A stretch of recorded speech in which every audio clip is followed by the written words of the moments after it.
27న రాష్ట్రానికి ప్రధాని Modi. నోవాటెల్లో BJP event, professionals తో మీటింగ్, ఇప్పటికే ఉన్నత విద్యావంతులకు ఇన్విటేషన్స్.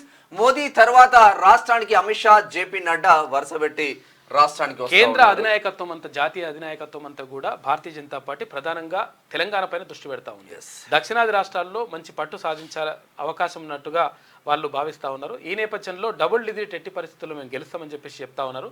అందుకనే అక్కడ భారతీయ జనతా పార్టీ జాతీయ అధ్యక్షుడు జేపీ నడ్డా, తర్వాత ఇక్కడ కేంద్ర మంత్రి అమిత్ షా, ఇటు ప్రధాని మోడీ, ఈ ముగ్గురు కూడా ఇక్కడ పర్యటించడానికి వస్తున్నట్టుగా తెలుస్తూ ఉంది.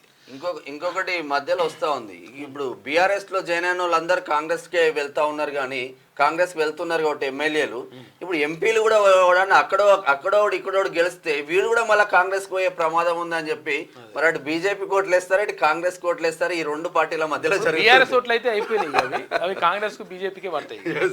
ప్రధాని నరేంద్ర మోడీ ఈ నెల 27న రాష్ట్రానికి రానున్నారు. ఆ రోజు హైటెక్ సిటీ నోవాటెల్ హోటల్లో బీజేపీ ప్రత్యేక కార్యక్రమాన్ని ఏర్పాటు చేసింది. ఈ ఈవెంట్లో మోడీ పాల్గొనున్నట్లు పార్టీ వర్గాల ద్వారా తెలిసింది. ఇందులో భాగంగా ప్రొఫెషనల్స్తో ఆయన భేటీ కానున్నారు. ఈ మేరకు ఐటీ ఉద్యోగులు, డాక్టర్స్, ఇంజనీర్స్, లాయర్స్ సహా ఉన్నత విద్యావంతులకు ఇన్విటేషన్స్ పంపినట్లు తెలిసింది.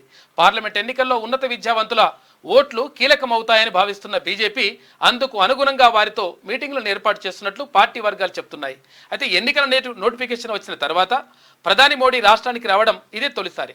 ఇక ప్రధాని మోడీ తర్వాత కేంద్ర హోంమంత్రి అమిత్ షా, బీజేపీ జాతీయ అధ్యక్షుడు జేపీ నడ్డా కూడా రాష్ట్రానికి రానున్నట్టుగా తెలుస్తా ఉంది. మొత్తం మీద ప్రధానంగా ఇక్కడ దృష్టి పెట్టింది భారతీయ జనతా పార్టీ. కూడా రాజ్నాథ్ సింగ్ వచ్చిపోయిండు, కిషన్ రెడ్డి